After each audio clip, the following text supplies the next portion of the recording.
Saci tentou matar meu avô. Matar? Tentou matar meu avô. E aí... O Saci tá atrás de você. Mas eu tô de boa com ele. Se ele mexer, a gente já... Eu tô de Como boa. assim matar seu...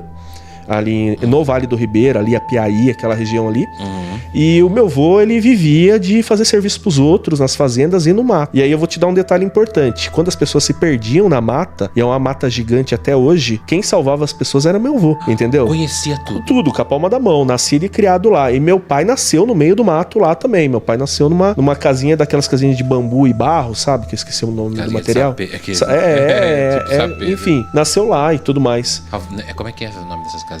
Pau a pique? Pau a pique, alguma coisa assim. Mas era casinha assim, daquela casinha feita no meio da floresta. No meio do mato mesmo. E aí, meu pai até conta de uma maneira cômica hoje, mas era o estilo de vida. Meu avô morava uma época num pedaço, aí depois desmontava a casa e montava a casa em outro lugar. Aí tinha um parente ou outro que tinha um pedaço de terra grande, aí chamava ele pra trabalhar. Aí ficava assim. E meu avô trabalhava também pros fazendeiros, pros caras que tinham um sítio grande ali, cortando mato, plantando, fazendo as coisas assim. Homem do mato. E, além disso, meu avô, pra sobreviver, caçava, explorava a floresta ali, como eles podiam fazer na época, né? E numa dessas de sair pra caçar, meu pai tinha lá uns 4 anos de idade, né? Hoje meu pai tá com 71. Então isso foi 57, eu acho. Aí, numa dessas, saiu pra caçar, como ele sempre fazia, não voltou.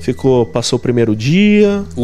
Meu avô. Seu avô. Meu avô, isso na década de 50 lá. Saiu pra caçar, passou o primeiro dia, não voltou. Passou o segundo dia, não voltou. Passou o terceiro dia, aí minha avó se preocupou. Cadê esse homem, né? Aí minha avó chamou... Esse homem se perdeu na mata. E como que o homem que salva as pessoas que estão perdidas se perde, né? Aí minha avó chamou um irmão mais novo que ela tinha, que também era muito esperto. Aí chamou mais uns parentes lá e entraram no mato pra achar o homem. E acharam. Foram sozinhos, por ele.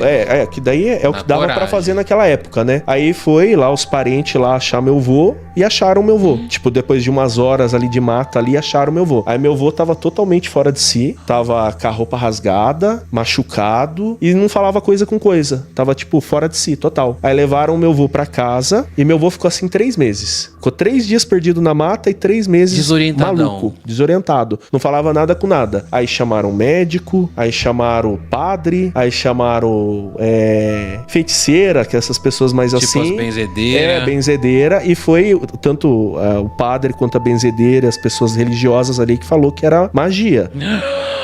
E aí, olha tipo aí, assim, aí a pessoa que fazia os benzimentos ali onde meu pai morava, falou que era uma coisa muito forte, indicou uma pessoa do litoral. Meus tios, meu pai conta essa história certinho, capaz de falar até o nome da pessoa onde ela morava. Litoral de São Paulo. No litoral, porque é pertinho de Iguape, Registro ali, né? Ali já é serra, né? É que é litoral sul. A minha avó foi atrás dessa pessoa, trouxe essa pessoa. Olha. E essa pessoa, em um dia, botou meu avô em consciência.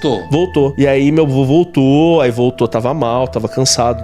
Aí ele foi voltando em si, normalizou. Aí quando ele normalizou, ele contou pra todo mundo que ele tava andando, tava no rastro de um bicho. Aí começou a ficar estranho.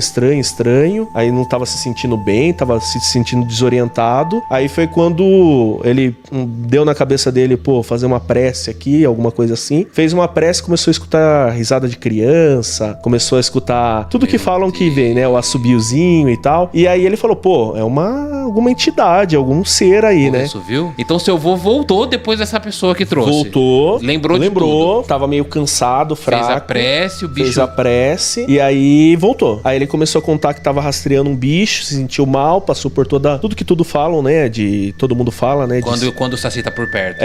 Não só o Saci, né? Outras também entidades, seres aí da natureza aí aparecem. E aí ele, falou, seja lá o que for, apareça, né? Começou a desafiar. Aí apareceu, era o Saci, segundo ele lá, já apareceu que era uma criança, sabe? Toda aquela descrição padrão. Tanto ele quanto meu pai descrevem como uma figura, um rosto mais animalesco, assim, sabe?